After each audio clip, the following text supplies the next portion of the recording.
Hermanos, bienvenidos a su programa, El Evangelio a tu alcance. Este día 28 celebramos la memoria de Santo Tomás de Aquino, un teólogo de los más grandes teólogos que ha tenido la Iglesia.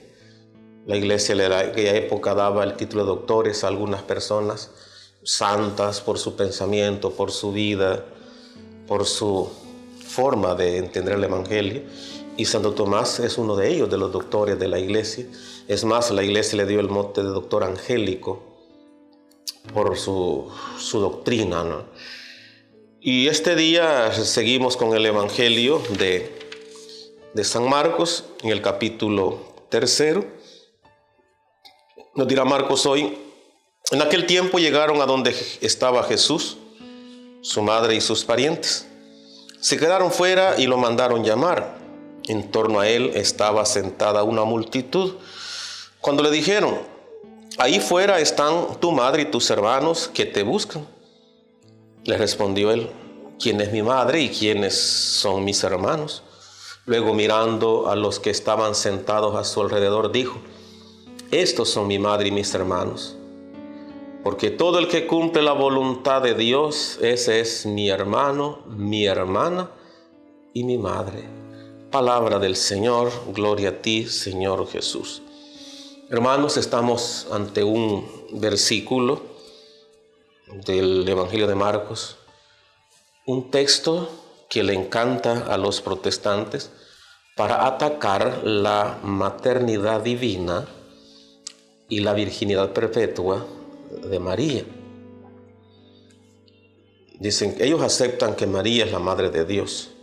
Lo que no aceptan es que María no haya tenido más hijos sino solo a Jesús. Por lo tanto, eso de la virginidad perpetua es pura mentira inventada por la Iglesia Católica. Y se basan en el pasaje de ahora cuando le dicen a Jesús: tu madre y tus hermanos. La primera parte, eso no se cuestiona, la madre de Jesús. Lo que ellos cuestionan es donde dice tus hermanos, olvidando que el término hermano en la época de Jesús, antes de Jesús como hoy, es un término pues bien común. En la iglesia uno ya dice: Dios les bendiga, hermanos, la paz del Señor esté con ustedes, hermanos. Y el hecho de que yo llame hermanos a los demás, a usted mismo que me está viendo, no significa que sea hijo de mi mamá también, que yo lleve su sangre y usted lleve la mía. Hermanos en el ámbito espiritual. Igual cuando decimos que yo soy hijo de Dios, humanamente hablando, que me engendró fue mi papá físicamente, no humanamente hablando. En la parte creativa, espiritual, sí, Dios es mi creador. Una creación remota, ¿no? Pero eso no quiere decir que lleve la misma sangre de Dios porque soy hijo de Dios, no. Es otra cosa totalmente diferente, ¿no? Él es mi creador. Y Él me creó a través de mis padres. Yo sí llevo la sangre de mi papá y de mi mamá, sus genes, su forma, ¿cómo se llama eso? Del tipo de sangre, ¿verdad? Lo llevo.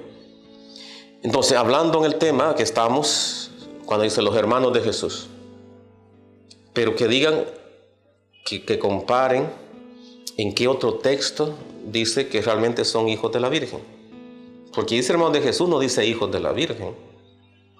El Padre Amatuli, un sacerdote mexicano, uno de los apologistas que ha escrito mucho, él describe el lugar donde aparecen estos supuestos hermanos de Jesús. Y ahí dice claramente: Julano era hijo de Mengano, Julano era hijo de no sé quién. Y claramente vemos que no son hijos de la Virgen, son hijos de otras personas. Y cuando dicen hermanos se refieren a eso en el ámbito espiritual. Además, el término hermano es un término genérico, implica todo parentesco.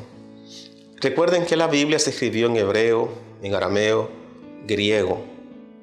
Y esos idiomas, que por cierto ya son lenguas muertas algunas, son muy escasos en términos, en conceptos, en verbos. Entonces, ¿cómo sustituyen otros conceptos? Con la misma palabra. Lo que pasa en inglés. En inglés hay palabras que significan muchas cosas. Una sola palabra significa 2, 3 cosas. En hebreo, una palabra significa muchas cosas más. Entonces, la palabra hermano es una palabra genérica que implica todo parentesco. Entonces, ¿qué eran de Jesús aquellos? Eran parientes de Jesús. Pero Cristo, sabiendo nuestra forma chueca de pensar, dice, ¿quiénes son mi madre? No es que esté negando a la Virgen. Y él va más allá de un parentesco legal o biológico, genético. Dice, mi madre y mis hermanos son todos aquellos que cumplen la voluntad de mi Padre. Y punto. Aquí no es que Cristo esté negando a María, la esté enalteciendo, porque ¿quién más que la Virgen cumplió la voluntad del Padre? Y como decía un predicador, un católico, un sacerdote, ¿quién más que la Virgen conoció la intimidad de la Trinidad? Imagínense, madre del Hijo, esposa del Espíritu Santo, hija del Padre. ¿Quién de nosotros tiene ese privilegio? Solo María. María es grande entonces ante los ojos de Dios y ante los ojos de la humanidad.